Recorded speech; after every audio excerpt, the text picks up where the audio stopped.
There comes a time, chosen ones, when the very thing that was hidden inside you begins to rise, not by your doing, but by divine timing.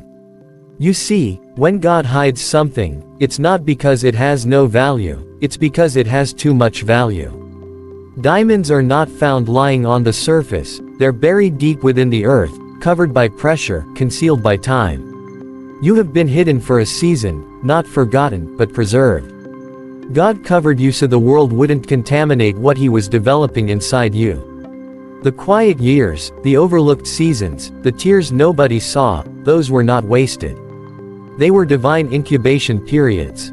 While you were questioning your worth, heaven was preparing your unveiling. There are seasons in life when you feel invisible, overlooked, and forgotten by the world around you. You wonder why your gifts aren't being recognized, why your efforts go unnoticed, and why doors that seem open to others remain closed for you. But what you must understand is that God does not hide what is worthless, He hides what is precious. When God hides you, it is not rejection, it is protection. It is His way of preserving the treasure He placed inside you until the time is right. Every hidden season has a divine purpose. You are not being denied, you are being developed. The world may not see your worth yet, but heaven has already marked you as chosen. The delay is not denial, it is preparation for your unveiling. When God hides you, He shields you from premature exposure. You are not meant to be seen before you are ready, because visibility without maturity can destroy destiny. God knows the exact moment when your character can sustain your calling. So, He allows the silence, the waiting, the obscurity, to strengthen your foundation. In the hidden place, He teaches you to rely on Him instead of applause. He purifies your motives, reshapes your vision, and deepens your faith. It is in the unseen years that God cultivates the unseen virtues, humility, patience, endurance, and wisdom. These are the qualities that prepare you for lasting impact. Many desire the spotlight, but few are willing to endure the shadows. Yet it is in the shadows that the greatest vessels are formed. The hidden season is heaven's workshop where God molds your heart to carry His glory. When you feel forgotten, remember that even seeds are buried before they grow. The soil that covers them is not meant to suffocate them but to nurture them. Likewise, your hidden season is not a burial, it is a planting. God is positioning you beneath the surface, watering you with grace, and preparing you to rise in the right season. If you come out too soon, the world will see potential, but not power.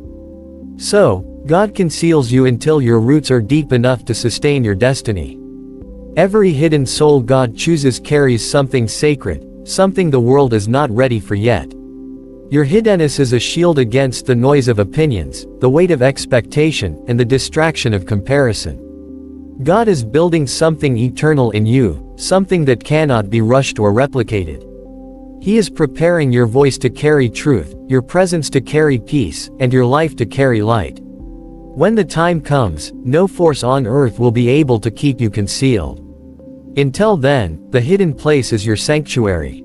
It is where your identity is solidified, where you learn who you are apart from what you do, and where you encounter God more deeply than in any public stage. The hidden season is not a pause in your destiny, it is the birthplace of it. The refining season is often the most misunderstood part of a chosen one's journey. It is the time when everything seems to be falling apart, yet in reality, everything is falling into place according to God's design. This is the stage where the pressure increases, relationships shift, and the comfort you once knew begins to fade. It feels uncomfortable because God is stretching you beyond who you used to be.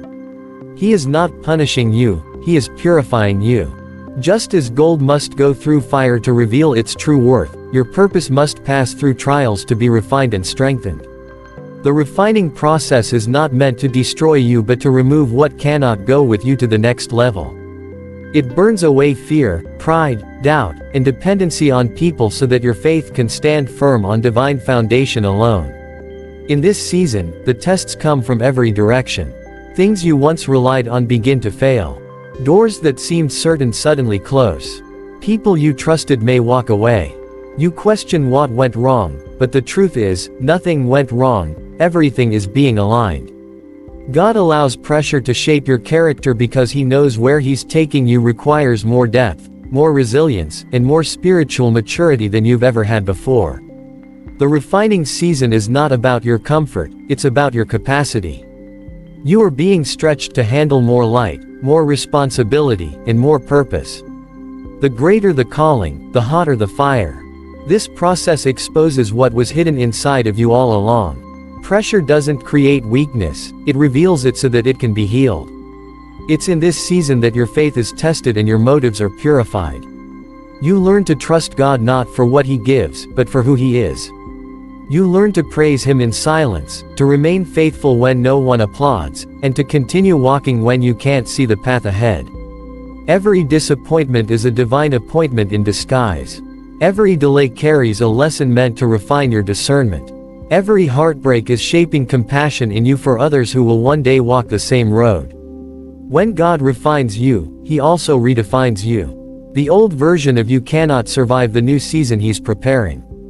He takes away what is temporary to reveal what is eternal. This is why some connections fade and old habits lose their power. You are being separated for divine distinction. It's not loneliness, it's holy isolation. God is teaching you to depend fully on Him, to recognize His voice above the noise, and to find peace even in the fire. The refining season trains your spirit to stand still in storms and to carry joy even in pain. It is the sacred place where God exchanges your weakness for His strength, your plans for His will, and your comfort for His calling. There comes a divine moment when the hidden becomes seen, when the one who walked in silence suddenly carries a sound that cannot be ignored. This is the unveiling moment, the appointed time when God decides that what He has been cultivating in secret must now be revealed to the world. It is not random, nor is it earned by effort or ambition. It is a sovereign act of divine timing. Every season of obscurity leads to this moment, but only those who have endured the process with humility can walk into it with grace. God never unveils a vessel that is unready, He reveals only what has been refined. The unveiling is not about fame or attention, it is about function. You have been shaped to serve a purpose that only you can fulfill, and this moment marks the shift from preparation to manifestation. When God unveils you, it will not come with fanfare but with fruit. The same people who doubted you will begin to see the evidence of what God was doing all along. Your name may be spoken in rooms you've never entered, not because of self-promotion but because of divine placement. God Himself will announce your arrival by aligning circumstances, opportunities, and connections that reveal His hand upon your life. The unveiling is heaven's way of confirming that the hidden season has completed its work. What was once covered by pain, silence, and delay now becomes a testimony of transformation. But the unveiling comes with weight. The attention, the visibility, the new responsibility, it all tests the integrity that was built in private. This is why humility becomes your greatest armor. You cannot forget the wilderness that molded you, nor the tears that shaped your faith. The same God who unveiled you is the same God who covered you, and if He must, He can cover you again. The unveiling moment is not about being celebrated by people, it's about being positioned by God. It's about becoming a vessel that carries His presence wherever you go.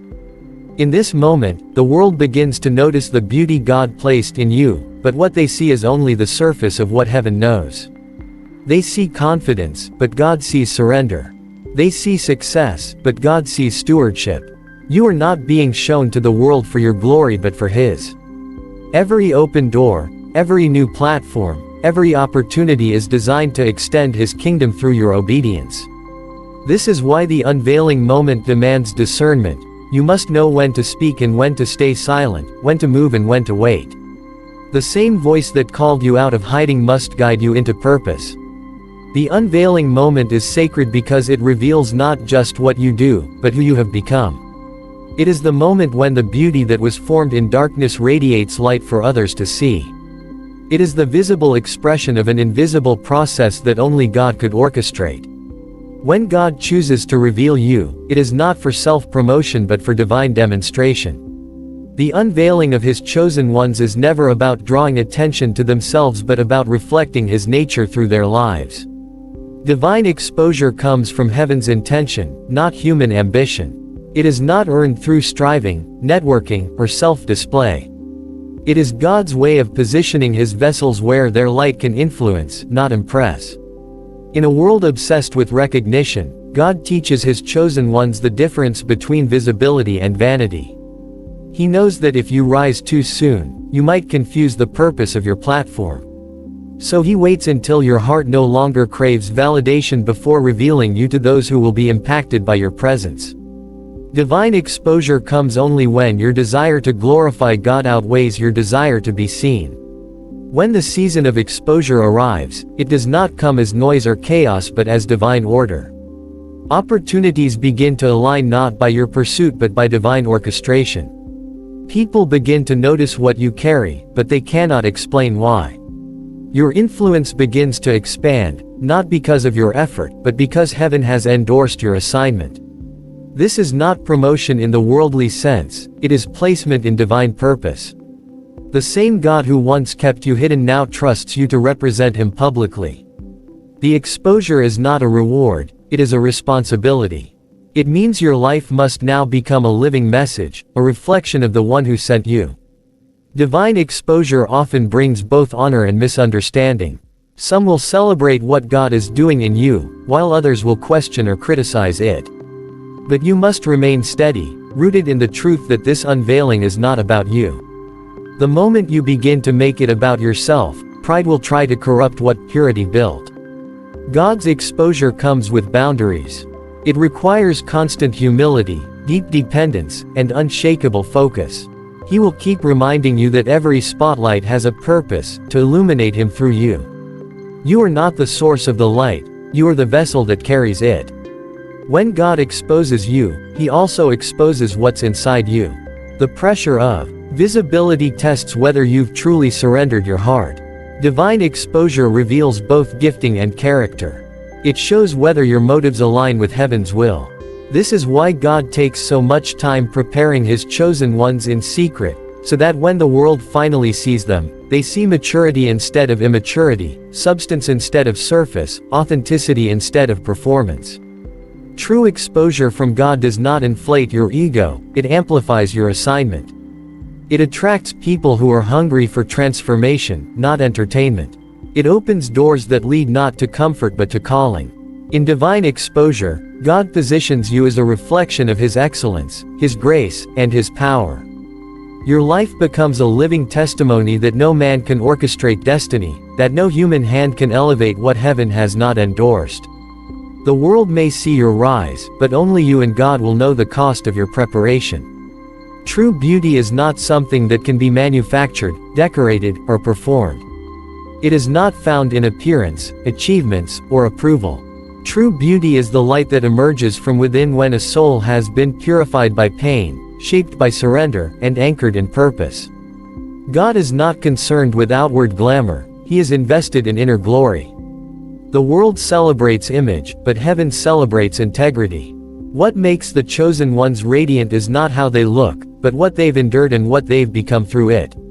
Every wound, every trial, every silent battle has contributed to the glow that now shines from within. It is not artificial, it is earned through tears, prayer, and perseverance.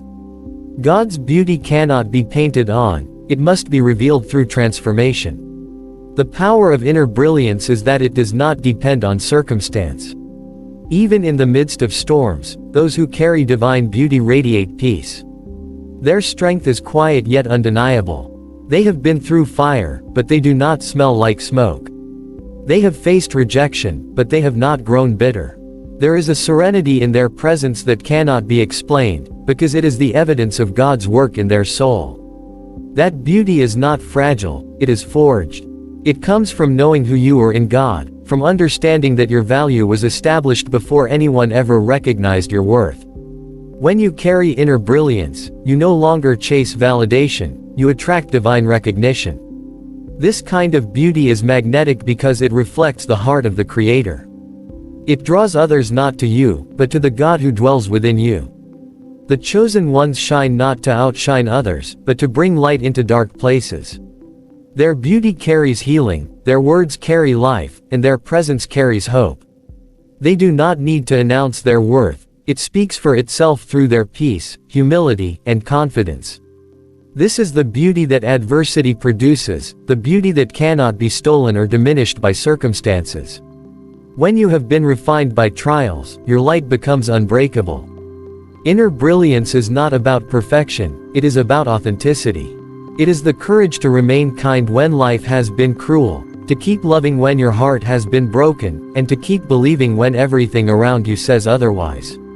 It is the quiet power of faith that refuses to be extinguished. God uses pain as a mirror to reveal your true reflection, the version of you that carries both strength and softness, boldness and grace. The world may not understand how someone can shine after being shattered, but that is the mystery of divine beauty. It is the proof that God can turn ashes into radiance. It is what happens when a soul yields fully to His hand and allows Him to polish away everything that does not reflect His image. You were never chosen merely to be seen. You were chosen to shine with purpose. When God reveals His chosen ones, it is not for applause but for assignment. He does not elevate you so you can be admired, He positions you so you can make an impact. To be commissioned to shine means that your life is no longer about survival, it becomes a signal to others that divine purpose is real and that light still wins over darkness. God places His light within you not for decoration but for direction. Every place you go, every word you speak, every person you touch carries the potential to reflect His presence. You are a living lamp, designed to illuminate hope in spaces where despair once lived. The world may see your success, but heaven sees your responsibility. You are the carrier of divine influence, and with that comes the call to walk with integrity, humility, and love. When you are commissioned to shine, your presence begins to shift atmospheres. People feel peace around you not because of who you are but because of who walks with you. This is the power of divine assignment, it transforms you into a vessel through which God reaches others. The light within you is meant to awaken dormant hearts, to remind others of their own worth, and to point them back to the source. You shine not to compete, but to complete the work of light in a world clouded by confusion and fear. Your light has a mission, to reveal truth, to bring healing, to inspire transformation. And because the mission is sacred, God equips you with everything you need for it.